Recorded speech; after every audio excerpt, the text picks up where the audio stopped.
to you by Kuku FM. Download the app now. नमस्कार, मेरा नाम है निखिल और आप देख रहे हैं तारीख, जिसमें हम सुनाते हैं उस तारीख से जुड़ी भारत की ऐतिहासिक कहानियां। आज 1 अक्टूबर है और आज की तारीख जुड़ी है भारत के पोस्टल डिपार्टमेंट यानी डाक विभाग की लंबी यात्रा से। गुलजार के गीत डाकिया डाक लाया को सुनते वक्त लगता है कि कोई चिट्ठी बाँच रहा हो, पर चिट्ठियों से जुड़ा सिर्फ एक गीत या सिर्फ एक पॉप रेफरेंस हो, ऐसा है नहीं। जैसे हर जनरेशन के अपने बिंब और अपने मेटाफर्स होते हैं। कबीर के ज़माने में पनघट और चदरिया, गालिब के ज़माने में नकाब और शराब, हमारे ज़माने में फेसबुक और व्हाट्सएप। वैसे ही हमसे जस्ट 1-2 जनरेशन पीछे वाले लोगों के लिए डाक और रेल जैसे कीवर्ड्स से उन्हें टैग किया जा सकता है। ये उनका नॉस्टैल्जिया है जिस पर काफ़ी कुछ लिखा, देखा, सुना, पढ़ा जा चुका है, जा रहा है।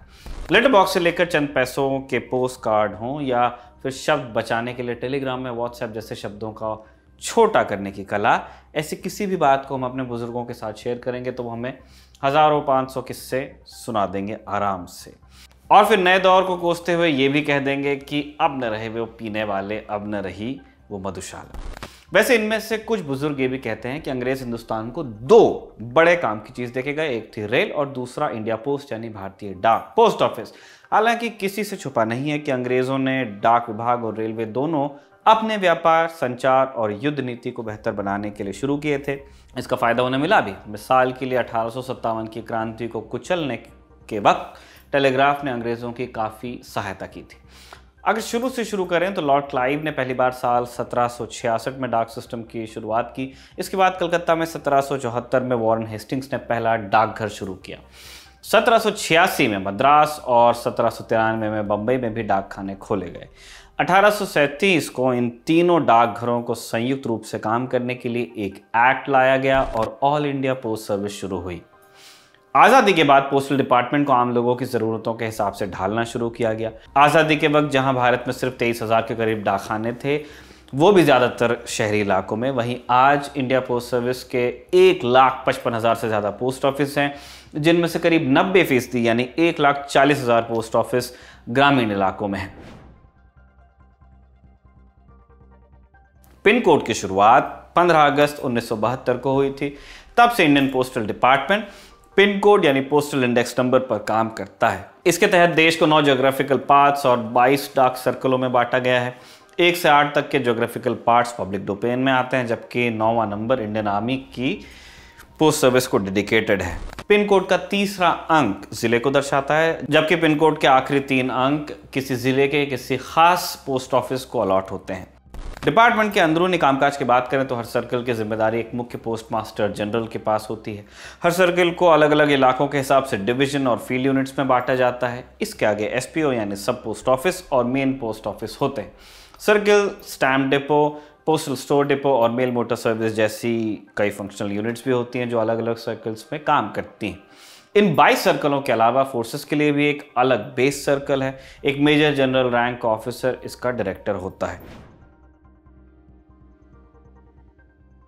1837 में रोलैंड हिल ने डाक शुल्क की वसूली का आइडिया सोचा। 2 रिसर्च पेपर निकाले, सुझाव दिया कि हर आधे आउंस वेट की चिट्ठी पर 1 पेनी के रेट से डाक फीस ली जाए। चिट्ठी को कहीं भी जाना हो, वजन के हिसाब से लगाया गया ये शुल्क वही रहता। हिल का दूसरा सजेशन ये था कि मोहर लगे लेबल जारी हों जो साइज में बहुत छोटे हों, सिर्फ इतने कि उन पे मोहर लग सके। इसके बाद गोंद लगी डाक टिकटों की डिज़ाइन के लिए ब्रिटेन में कंपटीशन कराया गया। करीब 2600 डिज़ाइंस मिली भी, लेकिन सरकार को एक भी ठीक नहीं लगी। तब हिल ने फाइनली डिसाइड किया कि महारानी विक्टोरिया की तस्वीर ही डाक टिकट पर लगेगी। 1 मई 1840 को इंग्लैंड में पेनी ब्लैक के नाम से विक्टोरिया की फोटो वाला पहला डाक टिकट जारी किया गया। अंग्रेज चाहते थे कि जिन देशों पर उनका शासन है वहां भी डाक टिकट शुरू कर दिए जाएं। इसके लिए सबसे पहले चुना गया भारत को। चिट्ठी पत्री भेजने के काम भारत में अब भी बिना डाक टिकट के चल रहा था, लेकिन सिंध प्रांत के गवर्नर ने सिंध डाक नाम से पहले डाक टिकट 1852 में जारी कर दी। इसकी कीमत रखी गई आधा आना। इसका आकार गोल था और चारों ओर लिखा था सिंध डिस्ट्रिक्ट डाक। बीच में ब्रिटिश ईस्ट इंडिया कंपनी का मर्चेंट मार्क भी था। ये डाक टिकट इंडिया, बर्मा समेत एशिया के उन देशों में चलती थी जहां अंग्रेजी शासन था। इसके बीच में मोम था और कागज भूरा और सफेद हुआ करता था। जल्दबाजी में से शुरू करते वक्त इसके टिकाऊपन पर ध्यान नहीं रखा गया। सील दरक कर टूट जाती थी। इसीलिए बाद में इसे बदला गया। इसके बाद साल 1854 को 1 अक्टूबर यानी आज ही के दिन महारानी विक्टोरिया की तस्वीर वाला डाक टिकट जारी हुआ। इस डाक टिकट की कीमत थी आधा आना और इसी के साथ भारत में एक अलग डाक विभाग की स्थापना हुई और इसीलिए 1 अक्टूबर को भारतीय डाक की स्थापना दिवस के तौर पर मनाया जाता है। पूरे भारत में पोस्टेज के लिए मान्य पोस्टेज स्टैंप यानी डाक टिकट 4 कीमतों के साथ बिक्री के लिए उतारे गए थे। ये कीमती थी आधा आना, 1 आना, 2 आना और 4 आना। सब पर रानी विक्टोरिया का एक चित्र था। ये टिकट कलकत्ता में ही डिजाइन और प्रिंट किए गए थे। छपाई का तरीका था लिथोग्राफी यानी पत्थर के सांचे से छपाई। हालांकि हरे रंग वाले टिकटों पर टाइपोग्राफी का भी इस्तेमाल किया गया था। 4 आने वाला स्टैम्प दुनिया के पहले 2 रंगों के स्टैम्प्स में से एक था। कागज पहले लाल फ्रेम से और उसके बाद रानी का सिर नीले फ्रेम से छापा जाता था। पहली छपाई के दौरान लाल फ्रेम को छापे खाने में उल्टा रख दिया गया था, जिसके चलते नीले रंग में छपने वाला सिर उल्टा छप गया था। 1857 के विद्रोह के बाद जब अंग्रेज दोबारा भारत पर काबिज हो गए अच्छे से इस बार, तब से 1865 तक यही स्टैम्प्स चलते रहे। 1941 में डाक टिकटों को एक परेशानी से दो चार होना पड़ा, लेकिन कहते हैं ना कि कोई भी नया इनोवेशन किसी बड़ी दिक्कत का जाया होता है, तो वही डाक टिकटों के साथ भी हुआ। दरअसल इन दिनों ब्रिटेन द्वितीय विश्व युद्ध में बुरी तरह उलझा हुआ था। लाखों की संख्या में भारतीय सैनिक भी अंग्रेजों या अलाइड नेशंस की तरफ से, मित्र देशों की तरफ से लड़ रहे थे और दुनिया के कोने कोने में फैले हुए थे। इनका भारत के साथ कम्युनिकेशन का एकमात्र जरिया था चिट्ठी। हर साल लाखों लाख डाक टिकटों की जरूरत पड़ने लगी, तो डाक टिकट छापने में स्याही और कागज का इस्तेमाल कम किया गया और फिर इसके बाद बड़े चित्र वाले स्टैम्प्स की जगह छोटे स्टैम्प्स जारी किए जाने लगे। इसके बाद भारतीय डाक टिकटों का इतिहास पोस्ट इंडिपेंडेंट वाले सब सेक्शन में आ जाता है। आज़ादी के बाद 47 के बाद 21 नवंबर 1947 को आज़ाद भारत का पहला डाक टिकट जारी हुआ। इसमें तिरंगे की तस्वीर थी, ऊपर दाईं तरफ जय हिंद लिखा था। इसकी कीमत 3.5 आना थी। 15 अगस्त 1948 को महात्मा गांधी की तस्वीर वाला डाक टिकट जारी हुआ। कीमत थी 10 रुपए। किसी भारतीय की तस्वीर के साथ जारी होने वाला पहला डाक टिकट यही था। वैसे आज तक के जारी सबसे ज्यादा डाक टिकट गांधी जी पर ही जारी हुए हैं। 1957 का एक डाक टिकट ऐसा था कि उस पर पहली बार टिकट की कीमत को दशमलव में लिखा गया। 1962 में ही डाक टिकट पर लिखा जाने वाला इंडिया पोस्टेज हटा दिया गया और उसके बदले क्रमशः हिंदी और अंग्रेजी में भारत इंडिया लिखा जाने लगा। हालांकि दिसंबर 1962 से जनवरी 1963 के बीच ऐसे 3 और डाक टिकट जारी किए गए, जिनमें पहले की तरह इंडिया पोस्टेज लिखा हुआ था। इंडिया पोस्ट का रेनोवेशन, अब इस मुद्दे पे आते हैं। बड़े नेटवर्क और देश की एक बड़ी आबादी तक पहुंच के चलते इंडिया पोस्ट में कई सर्विसेज भी अलग अलग वक्त पर शामिल होती रही। जैसे अंग्रेजों के वक्त वीपीपी और पार्सल सर्विस शुरू की गई, जो आज भी चल रही है। 1984 में डाक जीवन बीमा शुरू किया गया, माने आप इंडिया पोस्ट के साथ लाइफ इंश्योरेंस भी ले सकते थे। 1986 के साल में स्पीड पोस्ट की सर्विस शुरू की गई। 1996 और 97 में मीडिया और बिजनेस पोस्ट सर्विस शुरू की गई। साल 2001 में इंडिया पोस्ट ने इलेक्ट्रॉनिक फंड ट्रांसफर यानी EFT भी शुरू किया।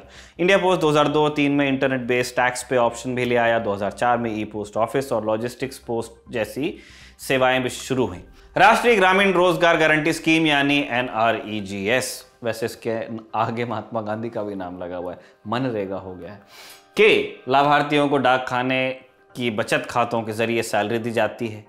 ये व्यवस्था 2006 में आंध्र प्रदेश डाक सर्किल से शुरू हुई थी। उसके बाद के लगभग सभी प्रदेशों में लागू हो गई।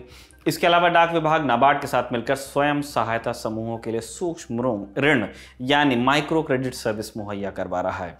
2008 में रिलायंस मनी लिमिटेड के साथ मिलकर सोने के सिक्कों की बिक्री भी कुछ डाक खानों में शुरू की गई थी। अब ये स्कीम 21 राज्यों के 672 डाक ऑफिस में उपलब्ध है। पोस्ट ऑफिस वाले बचत खातों के माध्यम से या मनी ऑर्डर से वृद्धावस्था पेंशन का भी भुगतान इंडिया पोस्ट कर रहा है। RTI एप्लीकेशन का जवाब देने के लिए भी तहसील स्तर के पोस्ट मास्टर बतौर जन सूचना अधिकारी काम करते हैं और इसके लिए बाकायदा एक सॉफ्टवेयर भी डेवलप किया गया है। India post online railway ticket reservation और वीजा से रिलेटेड सुविधाएं भी देता है। हालांकि पोस्ट ऑफिस पहले भी कई बचत स्कीम प्रोवाइड करता था, जैसे बचत खाता, किसान विकास पत्र, recurring deposit RD, provident fund वगैरह। लेकिन अब केंद्र सरकार ने डाक विभाग के अंदर India post payment bank IPPB शुरू कर दिया है। देश के हर व्यक्ति के पास बैंकिंग सुविधाएं पहुंचाने के मामले में ये एक बड़ा कदम साबित हो सकता है। आने वाले दिनों में इस बैंकिंग नेटवर्क की पहुंच हर गांव तक होगी। यानी बेशक चिट्ठियों का दौर शायद पुराना हो गया, मिठाई खिलाओ मनी ऑर्डर आया है वाला दौर भी शायद बीत गया, लेकिन पोस्टल डिपार्टमेंट ने सर्वाइवल के लिए अपने को रिनोवेट किया है, कई तरीकों से किया है रेनोवेट और कई बार, फिर चाहे हो दूर दराज के इलाकों में बैंकिंग सेवा उपलब्ध करवाना, अपने एटीएम खोलना, स्पीड पोस्ट जैसी सस्ती, तेज और सुरक्षित सर्विस उपलब्ध करवाना, या लेटेस्ट एलआईसी के साथ मिलकर होम लोन देने की planning, pan card, passport delivery, बिजली पानी का बिल जैसे कई ऑफिशियल और सरकारी डॉक्यूमेंट डिलीवर करना अब भी डाक विभाग के जिम्मे है। टेलीकॉम, एफएमसीजी, आईटी और ई कॉमर्स जैसे सेक्टर में भी डाक विभाग ने जो सर्विस उपलब्ध करवाई है उसका विकल्प किसी के पास नहीं है। अमेजॉन, फ्लिपकार्ट जैसी कंपनियां भी दूर दराज के इलाकों में डिलीवरी करने के लिए पोस्टल डिपार्टमेंट पर ही आश्रित हैं और इसी सब के चलते ये लाल बैकग्राउंड पर 3 पीली लहरों वाला icon is here to stay. हाँ, पर वो लाल रंग के पोस्ट बॉक्स गौरैया की तरह ही एक्सटिंक्ट होने के खतरे से जूझ रहे हैं। दूरदर्शन पर आने वाले उस एड्रेस की याद अब धुंधली पड़ती जा रही है। नई कोतवाली, दरियागंज, नई दिल्ली 10001। बहरहाल आज के लिए विदा। शो कैसे लिखा, खत लिखकर कमेंट करके जरूर बताइएगा। दर्पण जी को दर्पण जी ने ही लिखा है।